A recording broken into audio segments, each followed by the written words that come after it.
उद्धवजींना मुंबई विषयी शिकवू नये, अंबादास दानवेंनी एकनाथ शिंदेंवर हा घणाघात केलाय। मुंबई बकासुराच्या घशातून काढायची, उपमुख्यमंत्री एकनाथ शिंदे यांच्या या वक्तव्यावर अंबादास दानवेंनी पलटवार केलाय। बकासूर म्हणजे एकनाथ शिंदेच आहेत।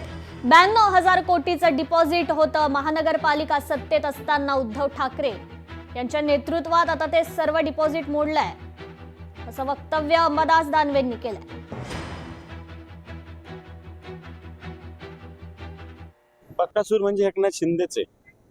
92,000 कोटीचं डिपॉझिट होतं महापालिका सत्तेत असताना उद्धवजींच्या नेतृत्वात। आता ते सगळे डिपॉझिट मोडलेले एकनाथ शिंदे सत्तेत असताना। बकासूर कोण आहे मुंबईच्या जनतेला माहिती आहे। मुंबईत आत्ताच्या वेळेला 4,000 कोटी रुपयाचे 4,000 कोटीच्या वर रस्त्याचे प्रपोजल आहे। 20% 30% सुद्धा पूर्ण नाही।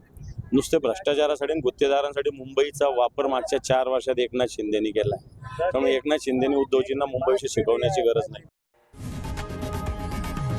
लोकशाही मराठी ऐका, पहा, जागरूक रहा।